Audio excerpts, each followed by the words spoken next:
শ্রীরামপুরের দিল্লি রোডের পাশে গুদামে বিধ্বংসী আগুন দেখাচ্ছে আপনাদের সেই ছবি। ঘটনাস্থলে ইতিমধ্যে গিয়ে পৌঁছেছে 3টে ইঞ্জিন।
শিলিগুড়িতে রামকৃষ্ণ মিশনের জমি দখলে দুষ্কৃতীদের তাণ্ডব। শিলিগুড়ি সেবক রোডে রবিবার ভোরে দুষ্কৃতীরা হামলা চালায়, তারপর এফআইআর হয় এবং সেই এফআইআর ভিত্তিতে পরে পুলিশ তালা ভেঙে জমির জবরদখল মুক্ত করে।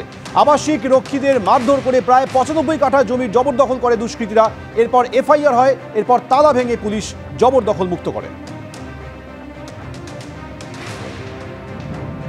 অত্যন্ত লজ্জার বিষয়, একদিকে মাননীয় মুখ্যমন্ত্রী তিনি রামকৃষ্ণ মিশন, ভারত সেবাশ্রম সংঘ, ইস্কনদের মতন প্রতিষ্ঠানকে অপমান করবেন, আর তৃণমূল কংগ্রেসের দুষ্কৃতীরা রামকৃষ্ণ মিশনের সন্ন্যাসীদের বন্দুক বা আগ্নেয়াস্ত্র দেখিয়ে তাদেরকে খুন করবার হুমকি দিবেন।